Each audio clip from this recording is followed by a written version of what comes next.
Halo, selamat pagi pemirsa TVR Parlemen dimanapun Anda berada. Senang sekali dapat berjumpa kembali dalam program TVR 09 bersama saya Alfa Rizky dan juga rekan saya. Tentu saja bersama saya Anggun Oktarini pemirsa, dan dalam 30 menit ke depan kami akan sajikan kepada Anda sejumlah berita nasional, khususnya dari sudut pandang DPR RI sebagai referensi Anda dalam memahami dinamika politik, hukum, ekonomi, sosial, dan juga budaya yang ada di Indonesia. Pemirsa TVR Parlemen, inilah TVR 09 selengkapnya.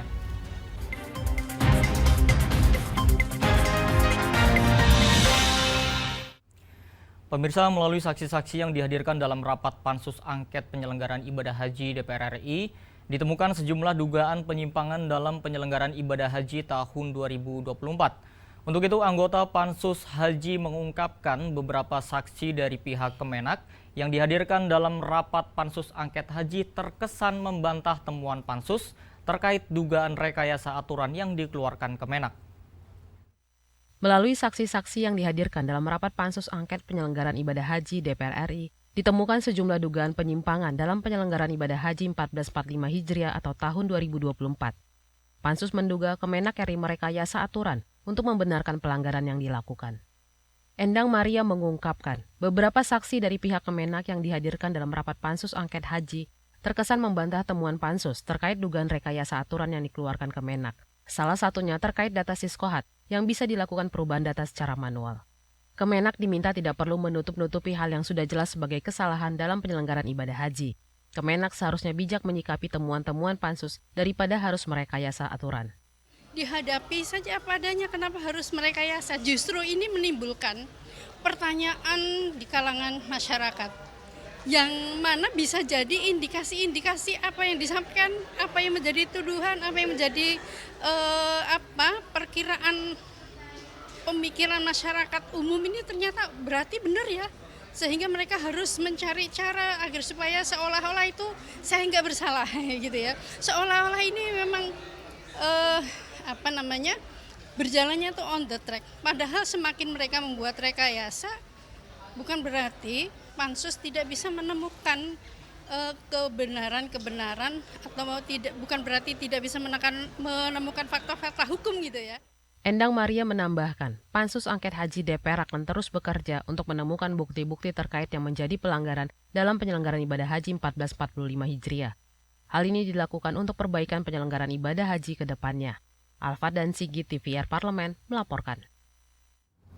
Pemirsa, Kemenpan RB sedang dalam penuntasan penataan tenaga honorer di Indonesia mengingat batas waktu berdasarkan Undang-Undang ASN paling lambat Desember 2024. Dan di sini anggota Komisi 2 DPR RI pun menyampaikan bahwa pengangkatan P3K tahun ini diprioritaskan untuk seluruh tenaga honorer yang sudah terdaftar di BKN, sehingga seleksi P3K tidak membuka pendaftaran untuk umum. Saat ini Kemenpan RB sedang dalam penuntasan penataan tenaga honorer di Indonesia mengingat batas waktu berdasarkan Undang-Undang ASN paling lambat Desember 2024. Anggota Komisi 2 DPR RI menyampaikan kabar baik berdasarkan kesepakatan dengan Menpan RB, sebanyak 1,7 juta tenaga honorer yang sudah masuk pendataan Badan Kepegawaian Negara atau BKN akan diangkat menjadi P3K. Mardani mengungkapkan, pengangkatan P3K tahun ini diprioritaskan untuk seluruh tenaga honorer yang sudah terdaftar di BKN, sehingga seleksi P3K tidak membuka pendaftaran untuk umum. Meski begitu, masih ada 3 hal yang belum diatasi BKN, diantaranya terkait audit dan formasi yang belum ada bagi tenaga honorer yang sudah terdata di BKN. Komisi 2 DPR berkomitmen mengawal penyelesaian hal tersebut sampai pengangkatan tenaga honorer benar-benar terselesaikan pada akhir Desember mendatang. Kemarin di undang-undang itu penyelesaian Desember itu diikuti dengan audit, jangan sampai bahasa kami ada honorer siluman yang mengganggu honorer pejuang ya. Honorer pejuang ini yang udah bertahun-tahun kerja, honorer siluman itu karena dekat sama kepala daerah atau elit di BKD macam-macam tiba-tiba masuk gitulah. Sudah dicek oleh BPKP, sudah dicek juga oleh teman-teman BKN. Jadi 99,99% yang ada di 1,7 bisa masuk semua. Mardani juga mengingatkan, meski sudah terdaftar di BKN, seluruh tenaga honorer tetap harus melakukan pendaftaran P3K yang akan dimulai pada 27 September 2024. Rencananya hasil seleksi P3K akan diumumkan pada 26 Desember 2024 hingga 19 Januari 2025. Fitian dan Kristio TVR Parlemen melaporkan. Pemirsa, kasus pembunuhan dan pemerkosaan anak SMP di Palembang dengan pelaku yang juga masih berstatus pelajar menambah panjang daftar anak di bawah umur yang melakukan tindak pidana.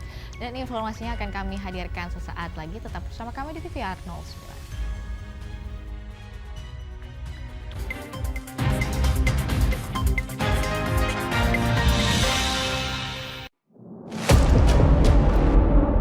Sini ditambang, Konflik yang terjadi, warga sini tidak mengizinkan.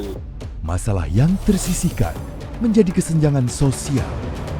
Ya namanya rakyat kecil gak bisa apa-apa, mau komplain juga gak didengar. Sebab apa? Itu menyangkut isi perut kami semua. Bagaimana memutus keterbatasan untuk didengar? Jadi kalau misalnya masyarakat sudah merasa tidak lagi ada yang memperjuangkan aspirasinya, maka masyarakat memang sangat berhak untuk meminta dewan yang mewakili mereka di parlemen. Kami menyusuri batas-batas peristiwa, mengurai berbagai polemik yang terjadi, meluruhkan suara-suara marginal, menjadi nyata dalam setiap aspirasi, melaksanakan tugasnya sebagai wakil rakyat. Saksikan Aksi Dewan setiap hari Senin dan Rabu pukul 10.30 waktu Indonesia Barat, hanya di TVR Parlemen.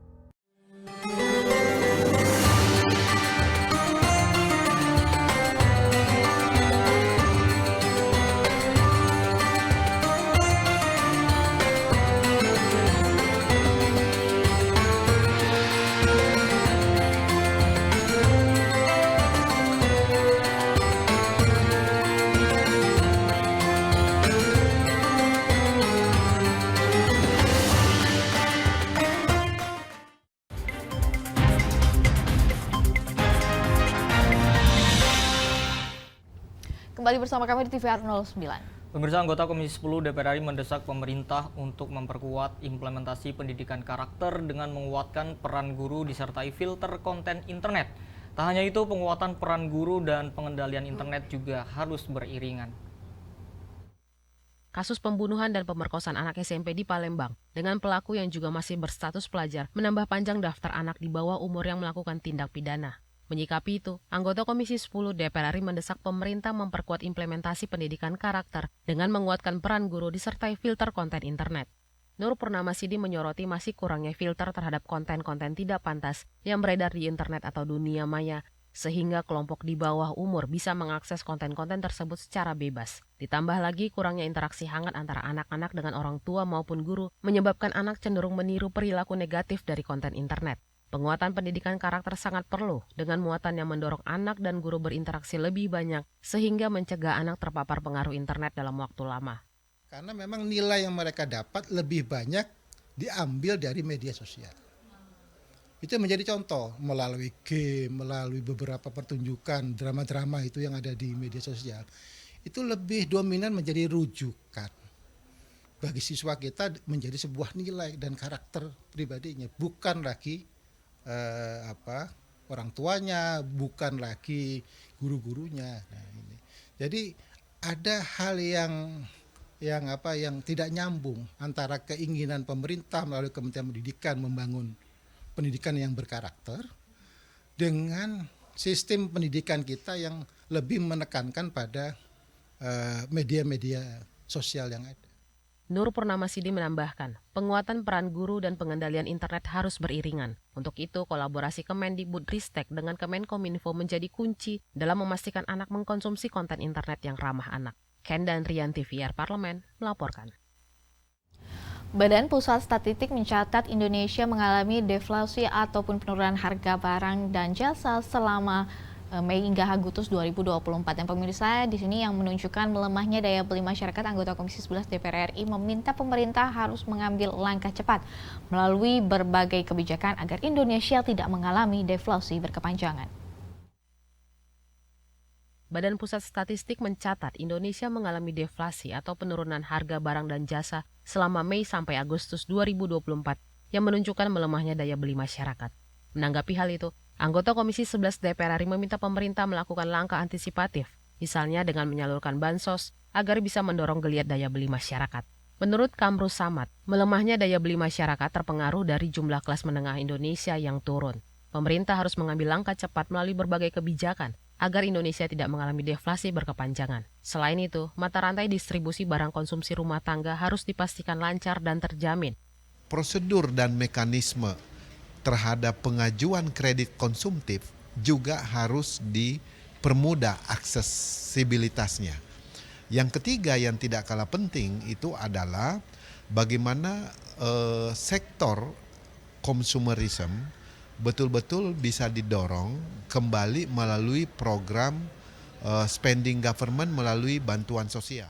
Sementara itu, Fauzi Amro menilai deflasi yang terjadi sekarang ini masih pada jalurnya dan pertumbuhan ekonomi Indonesia masih menunjukkan angka yang positif. Meski begitu, deflasi berkelanjutan harus dicegah dengan mengambil kebijakan yang tepat untuk mendorong kesejahteraan dan daya beli masyarakat. Misalnya penyaluran program bansos dan memberikan subsidi untuk keperluan masyarakat kelompok menengah ke bawah seperti listrik dan bahan bakar. Deflasi yang terjadi di tengah-tengah masyarakat bisa kita ngurangi, apalagi ada intervensi pemerintah, peningkatan konsumsi, daya beli. Itu kan salah satu opsi, menggelontorkan bansos yang bermanfaat dan tepat sasaran. Tim Liputan TVR Parlemen melaporkan. Pemerintah pusat telah menetapkan target investasi nasional sebesar 1.650 triliun di tahun 2024. Untuk itu, Komisi 6 DPR RI akan memperjuangkan anggaran untuk Kementerian Investasi, BKPM, agar mampu mengejar target investasi nasional, sekaligus menyerap tenaga kerja lokal. Pemerintah pusat telah menetapkan target investasi nasional sebesar 1.650 triliun rupiah di tahun 2024. Seiring upaya menggenjot investasi nasional, Komisi 6 DPR RI mendorong investasi yang sudah masuk ke Indonesia diiringi penyerapan tenaga kerja lokal dan adanya peningkatan life skill atau kecakapan hidup baru bagi para tenaga kerja lokal. Wakil Ketua Komisi 6 DPR RI Martin Manurung mengungkapkan, penyerapan tenaga kerja dalam investasi harus terukur. Hal itu juga harus diiringi peningkatan kapabilitas dan kompetensi para tenaga kerja lokal agar menjadi SDM unggul. Komisi 6 DPR akan memperjuangkan anggaran untuk Kementerian Investasi BKPM agar mampu mengejar target investasi nasional sekaligus menyerap tenaga kerja lokal. Yang mungkin perlu digarisbawahi adalah bagaimana investasi yang masuk itu bisa memberikan peningkatan skill kepada tenaga kerja lokal kita, ya, sehingga melalui baik itu melalui training atau transfer of teknologi dan lain sebagainya, sehingga bukan hanya tentu jumlah tenaga kerja juga penting, tetapi juga jenis pekerjaannya juga bisa semakin meningkat. Ini harus terus-menerus dikawal. Sementara itu, Amin Ak berharap semakin besar investasi asing yang masuk ke tanah air seharusnya membuka lapangan pekerjaan yang lebih banyak bagi masyarakat Indonesia. Dengan begitu, manfaat investasi dirasakan masyarakat dalam meningkatkan kesejahteraan. Raihan jumlah investasi dengan serapan tenaga kerja dari investasi yang ada itu yang penting. Jangan sampai investasinya berhasil secara jumlah gitu ya, tapi ternyata serapan tenaga kerjanya sangat sedikit. Oki Zulindra, TVR Parlemen melaporkan. Deflasi yang terjadi pada Indonesia pada Mei hingga Agustus 2024 sebesar 0,03%, mengindikasikan turunnya daya beli dari kelompok menengah selama beberapa bulan terakhir. Tren penurunan daya beli ini dan dikhawatirkan dipengaruhi oleh maraknya pemutusan hubungan kerja di Indonesia. Dan kami hadirkan informasi selengkapnya pemirsa, sesaat lagi tetaplah di TVR 09.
DPR RI memiliki fungsi diplomasi dalam menjalankan politik luar negeri sesuai dengan pasal 116 Undang-Undang MD3. Kontribusi aktif BKSAP DPR RI memainkan peranan penting dalam memenangkan persaingan global melalui IPU, IPA, IPPF, AIPA, dan PUIK.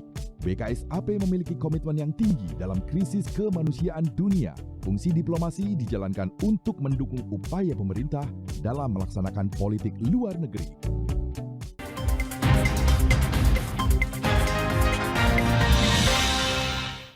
Kembali pemirsa di TVR 09. Pertumbuhan ekonomi nasional ditopang oleh konsumsi rumah tangga dan di sini Komisi 11 DPR RI pun meminta pemerintah siapkan mitigasi risiko guna antisipasi dampak deflasi di masyarakat. Dan salah satunya dapat dilakukan dengan mempermudah masyarakat dalam mendapatkan fasilitas pembiayaan dengan bunga yang lebih kompetitif serta memberikan ruang finansial bagi kelas menengah. Simak informasi mendalam yang telah dirangkum oleh tim dari Redaksi TVR Parlemen dalam segmen editorial Parlemen berikut ini.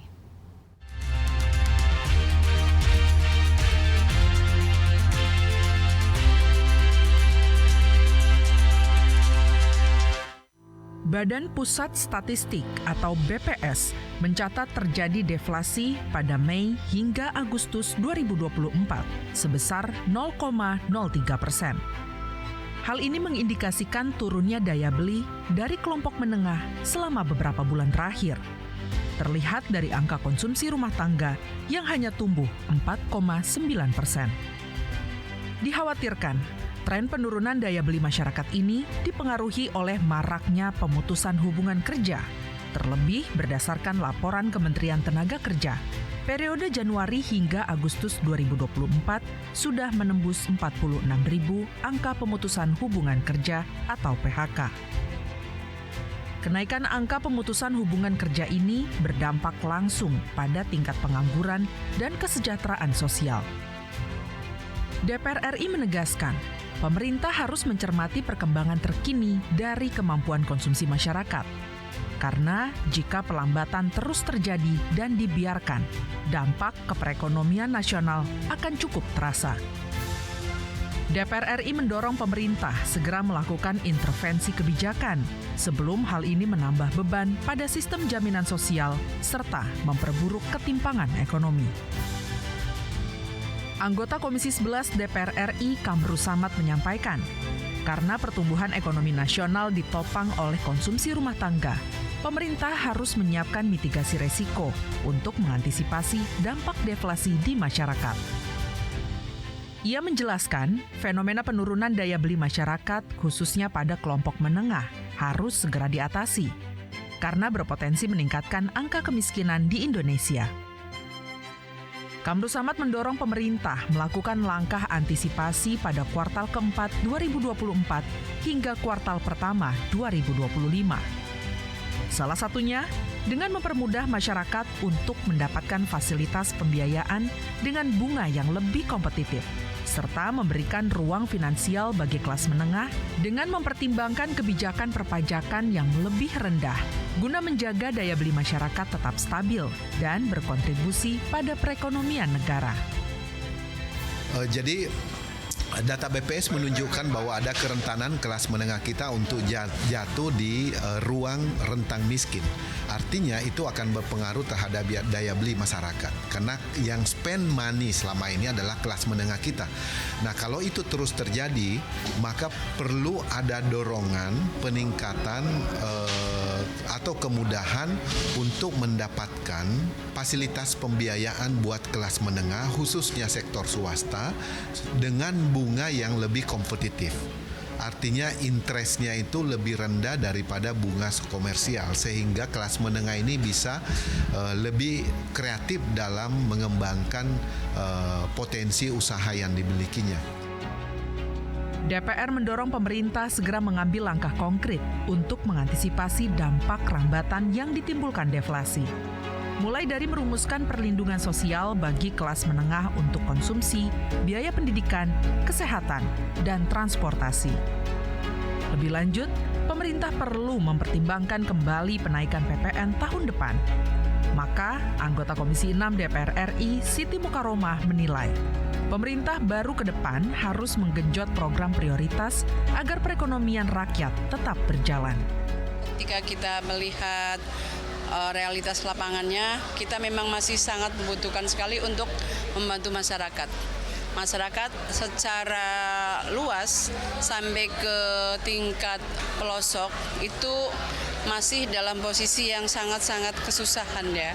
Artinya kita masih butuh mereka itu untuk mendorong mereka mempunyai pertumbuhan ekonomi yang maksimal. Artinya income buat mereka sendiri sesungguhnya juga masih sangat butuh pertolongan kita, yang dalam hal ini adalah uluran kita bagaimana menguatkan secara kelembagaan untuk bisa meningkatkan perekonomian masyarakat. Ketika kita punya beberapa program-program prioritas itu harus dioptimalkan. Katakanlah misalnya bantuan modal terhadap UMKM. Redaksi TVR Parlemen melaporkan.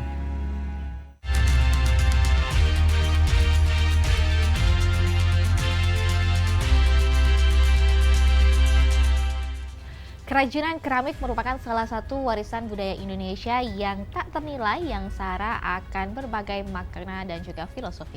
Bukan sekedar benda mati, keunikan kerajinan keramik di Indonesia terukir dalam setiap detailnya. Mulai dari teknik pembuatan yang khas hingga motifnya yang merefleksikan nilai luhur budaya. Dan salah satunya yang sukses mendunia yaitu kerajinan keramik Jenggala. Seperti apa kerajinan keramik Jenggala ini? Jangan kemana-mana pemirsa, tetap di TVR 09.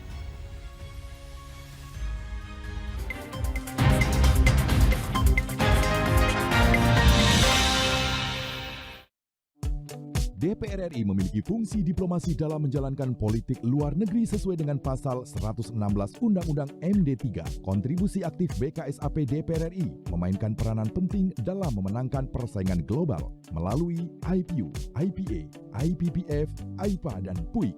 BKSAP memiliki komitmen yang tinggi dalam krisis kemanusiaan dunia. Fungsi diplomasi dijalankan untuk mendukung upaya pemerintah dalam melaksanakan politik luar negeri. Selamat datang di Biro Pemberitaan Parlemen. Anda memasuki kawasan zona integritas menuju wilayah bebas dari korupsi atau WBK dan wilayah birokrasi bersih dan melayani atau WBBM.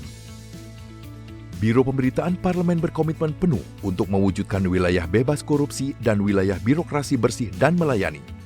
Komitmen kami, pejabat dan jajaran memiliki komitmen tinggi untuk mewujudkan WBK dan WBBM melalui reformasi birokrasi, khususnya dalam hal pencegahan korupsi dan peningkatan kualitas pelayanan publik. Kedua, bebas dari korupsi dengan terwujudnya wilayah bebas korupsi atau WBK, yang artinya bebas dari KKN, gratifikasi, dan dari segala bentuk pungutan liar atau pungli. Terakhir, pelayanan prima dengan terwujudnya wilayah birokrasi bersih melayani, yaitu dengan meningkatnya kualitas pelayanan publik dan tercapainya kepuasan masyarakat terhadap pelayanan.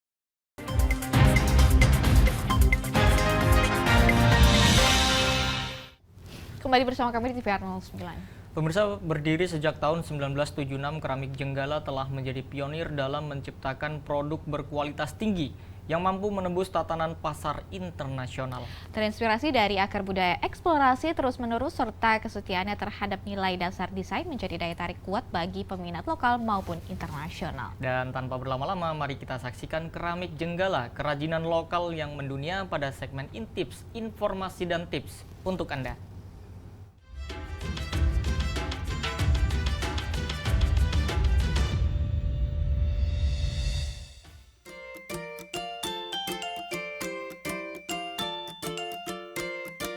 Pemirsa TVR Parlemen, kerajinan keramik terus berkembang dan menempati ruang tersendiri di hati para pencintanya, baik untuk koleksi maupun menambah estetika di dalam rumah. Kehadiran kerajinan keramik di dalam rumah memberi kesan elegan sekaligus klasik yang menambah kehangatan di dalam rumah. Nah, pemirsa TVR Parlemen, kali ini kita akan berkunjung ke Bali dan melihat langsung pembuatan keramik Jenggala. Kerajinan keramik Jenggala dikenal luas berkat kemampuannya dalam memadukan teknik tradisional dengan desain modern. Berdiri sejak 1976, keramik Jenggala telah membuat berbagai keramik dengan bentuk yang unik dan menarik. Mulai dari bentuk vas bunga, piring, bahkan sendok dan garpu. Jenggala telah menjadi pionir dalam menciptakan produk keramik berkualitas tinggi yang tidak hanya mempercantik ruangan, tetapi juga mengedepankan fungsionalitas. Saat ini reputasi dan nama besar Jenggala sudah terkenal di mata pecinta keramik. Desain elegan Jenggala dipadukan warna-warna tropis khas Indonesia yang menarik hati tidak hanya peminat lokal, tetapi juga internasional. Koleksi keramik Jenggala mulai dari peralatan makan seperti mangkuk, piring, gelas, dan poci, sampai hiasan rumah tangga seperti vas dan guci keramik telah melanglang buana hingga ke pasar Jepang, Singapura, Amerika Serikat, hingga Eropa. Terbukti dalam rangkaian kegiatan International Asian Pacific Forum atau IAPF, para delegasi juga turut berkunjung ke kerajinan keramik Jenggala. Para delegasi juga ikut menyaksikan secara langsung proses produksi keramik khas Indonesia yang terkenal dengan keunikan dan kualitasnya. Selama kunjungan, delegasi diajak berkeliling lokasi keramik Jenggala dan diberi kesempatan untuk melihat langsung berbagai tahap pembuatan keramik, mulai dari pemilihan bahan baku hingga proses pembakaran dan finishing. Delegasi juga berinteraksi dengan pengrajin lokal yang telah menguasai teknik tradisional pembuatan keramik dan mendapatkan wawasan mendalam mengenai warisan budaya yang terkandung dalam setiap produk. Kunjungan para delegasi menjadi ajang promosi bagi industri keramik Indonesia untuk memperluas jaringan internasional dan menjalin kemitraan baru. Para pengrajin lokal berharap bahwa exposure dari kunjungan ini akan membuka peluang lebih besar untuk memasarkan produk mereka di tingkat internasional. Kegiatan ini merupakan bagian dari upaya berkelanjutan IAPF untuk mendukung pertukaran budaya dan meningkatkan kerjasama antara negara-negara di kawasan Asia Pasifik. Jenggala juga aktif dalam melestarikan dan mengembangkan kerajinan ini melalui berbagai pameran dan acara seni. Jenggala memberikan kesempatan bagi masyarakat untuk lebih memahami dan menghargai proses pembuatan keramik serta keterampilan yang terlibat. Selain melihat dan membeli berbagai koleksi keramik Jenggala di galeri, Jenggala juga menawarkan para pengunjung pengalaman yang unik untuk membuat kreasi keramik mereka sendiri. Pengunjung dapat mewarnai keramik sesuai selera dan keinginan mereka untuk dibawa pulang. Wah, seru sekali ya melihat proses pembuatan beragam produk Jenggala keramik dan melihat berbagai koleksi Jenggala keramik yang memanjakan mata. Nah, itu tadi keseruan dan informasi tentang Jenggala keramik. Yuk kita dukung dan promosikan produk-produk kesenian Indonesia. Sekian Intips hari ini, sampai jumpa pada episode Intips selanjutnya.